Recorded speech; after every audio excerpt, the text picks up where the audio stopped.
Are we filming now? Yep. Oh, great. Has it been filming this whole time?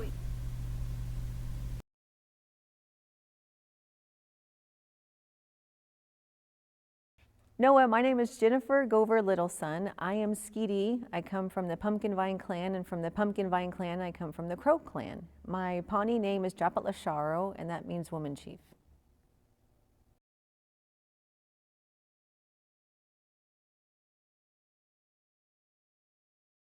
I left high school here, went to Washington, D.C. My husband, my daughter's father works in D.C., so that's where I graduated, and then I worked there for many years, and then I came home because I missed Oklahoma horribly. And so I've been in Tulsa, Oklahoma City, and then finally here.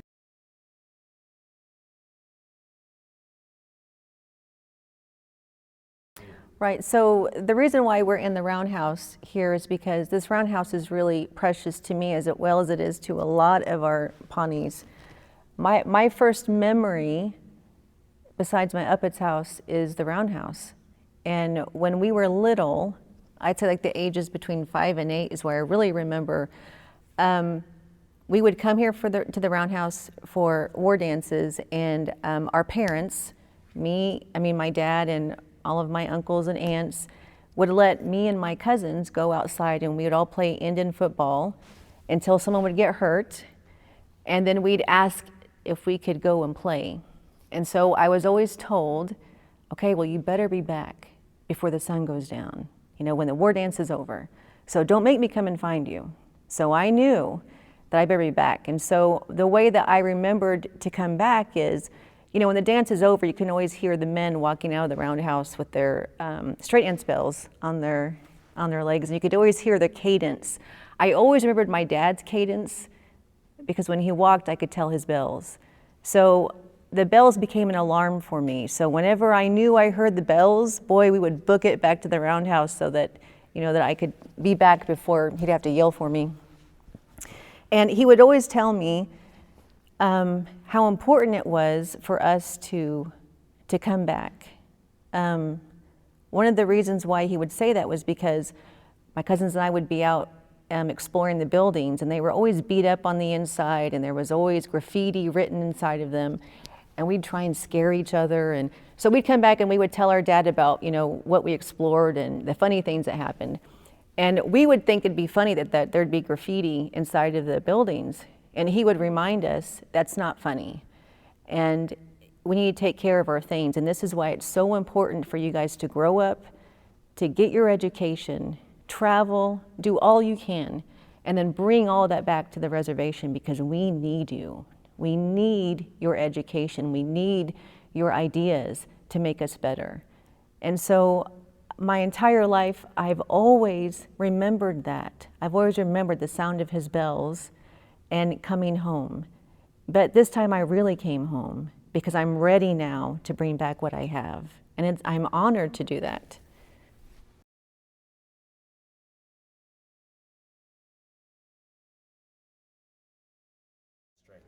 If that's okay with you. Intimidated? I'm not really intimidated about anything. I'm more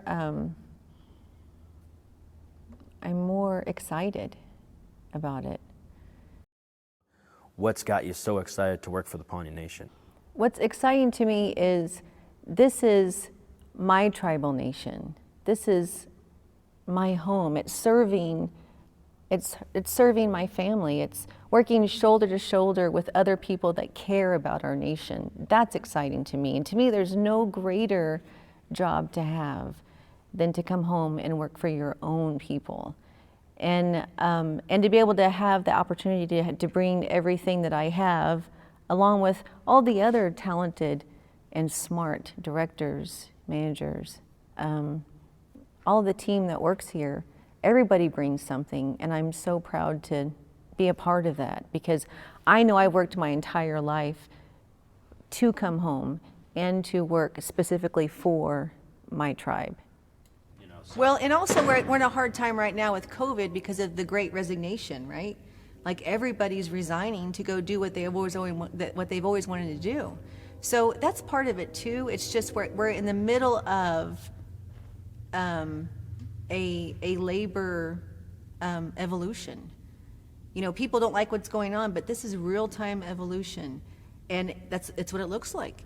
So we really don't have a lot of control in that, and not all of that I think is leadership. I think it's just people waking up saying, you know what, I'm not living like this. Life's too short. But if what you're wanting to Last year or so, you can feel something's happening here. Change is getting ready to happen, and that's why I'm so excited to be coming and being part of the team, because change is happening. Because all of the work that you guys did before us, I'm serious, it is now flourishing, in that it's finally going to break through because of the things that you guys did.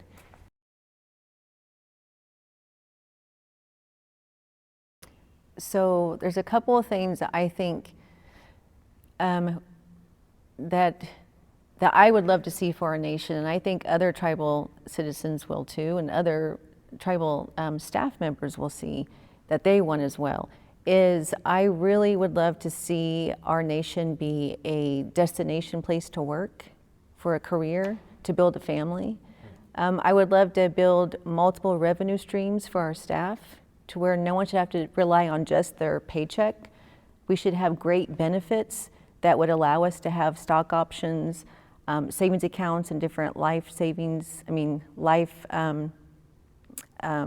insurance accounts. There's all kinds of great benefits that we could have, but start implementing that with our staff. Start building from within. You know, anytime that we're going to build a home and build a family, you have to have that ministry in the home first. So I think that our Pawnee Nation, our staff needs to be treated a certain way first, and then they can spill it over to our tribal citizens. It has to come from within first. And that's something that I would love to bring and hopefully change some things. And I don't mean that in an arrogant way. Yeah. But I think that it's something that is deserved and needed. And now that I've gone out and I've learned this, I'm excited to come back and teach. Maybe teach is the wrong word. Maybe, but help shed some light on, it's something easy we can do for our staff. It's something that we can create, maybe a 5-year plan. But at the end of that time, our staff is going to have a much better home life because of the salary and the benefits that they're going to get from the Pawnee Nation. So, you know, it really is a multi-generational change. It ripples out and affects many people. Yeah. Because if you treat your staff good, if your interior customer service is superior, then they will give that same service and support to others. It's just like a child watching how their parent loves them. They're going to give that same love to their kids. I keep saying a mother and child atmosphere, but it's very much the same relationship, right? It starts at the top. Yeah. And whatever you want externally, you have to provide internally first, period. That's the only way you do it. So. Yeah, well, I'm a big advocate for employees because I'm an employee's employee. Like, I started out working in my dad's restaurant, cleaning toilets and washing dishes. So I've always been humble in that way because it's never bothered me to do stuff like that. And I know how hard people work. And so I really would love for us to be a destination work nation.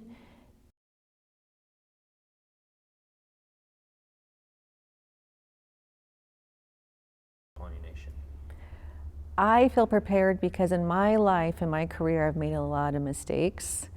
And I think that anytime that you're in a leadership position, the only way to really get to where you need to be is by making mistakes. And I know God was preparing me to come back home, but I had to go through.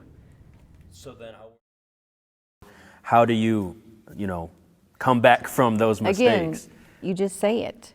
The leaders that I always respected was the ones that was quick to say, hey, I did this, and we're gonna make it better together. I'm gonna help you with this, or always giving you heads up.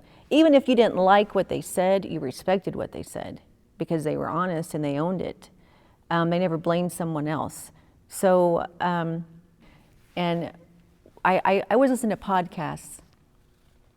And one of the podcasts I was listening to, I'm not even sure who the gentleman was, but he said that he really liked to lead people by three things. And it was hungry, humble, and smart. And he likes people that are hungry because they are tenacious and they're ready to get things done and they're excited about doing it. And then people that are humble, because no matter how many years you've done it, no matter how many abbreviations you have behind your name, no matter how much money is in your bank account, you're still willing to be a student.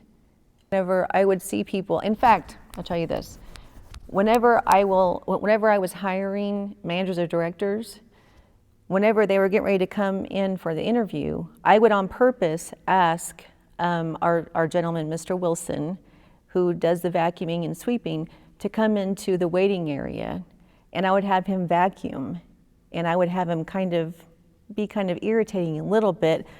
And then after I would interview the gentleman and he'd leave, I'd always ask the receptionist, Mr. Wilson, how did he treat you? Because if he treated him like he was nothing, then that applicant was nothing to me. Everybody has value, everyone.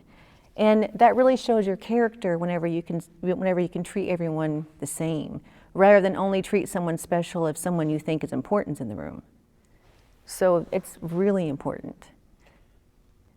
And then smart, not academically smart, but emotional intelligence. Can you read a room? Can you read what your teammates need? Can you tell whenever you need to just step back and not be a part of something, or if you need to step in and handle something? Those three things were powerful to me because it's exactly how I feel. That's what inspires me, and those three things is what I want to inspire. In fact, whenever we hire people at Pawnee Nation, those are the three pillars I'm going to use as our basic values, as our core values, so that once we have someone with a specific qualification, then the next screening is going to be, do they fit these three pillars? That is how we're going to build our culture and maintain our culture at Pawnee Nation. Because, you know, it's easy to hire people that creates a cancer, but if you weed out people, then it's easier to protect your culture. So those three pillars I thought were fantastic, and I've kind of taken that as my own, and that's something that I use in mistakes. Because if you own a mistake, everybody's human. I think people who don't own it, they're probably immature or they are insecure. And people can always read that. It's not genuine.